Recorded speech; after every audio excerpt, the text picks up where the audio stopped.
nurse working the night shift at an old hospital in Chicago stepped into the elevator around 2 a.m., having just finished her rounds.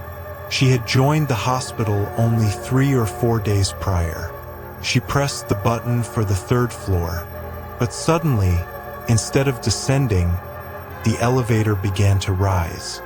It passed the 4th floor, then the 7th, then the 9th, and then the 11th. Then, abruptly, the elevator came to a halt on the 13th floor.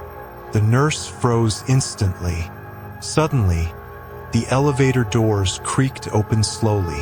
Ahead lay a dark hallway, illuminated only by flickering lights, and the air was thick with the smell of burnt wires and rotting medicines.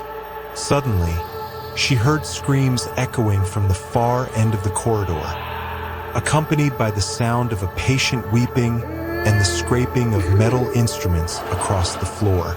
Then she saw it. At the very end of the hallway, an elderly woman sat silently in a wheelchair. Her head was tilted slightly downward. She appeared completely motionless. The nurse panicked and began frantically pressing the closed door button. Just as the elevator doors began to slowly slide shut, the old woman suddenly lifted her head.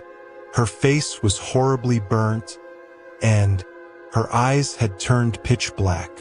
Just before the elevator doors closed completely, the nurse saw the old woman smiling right at her. The next morning, when the terrified nurse recounted the entire incident to the hospital management, the administrator looked bewildered and said, "Madam, this hospital doesn't even have a 13th floor."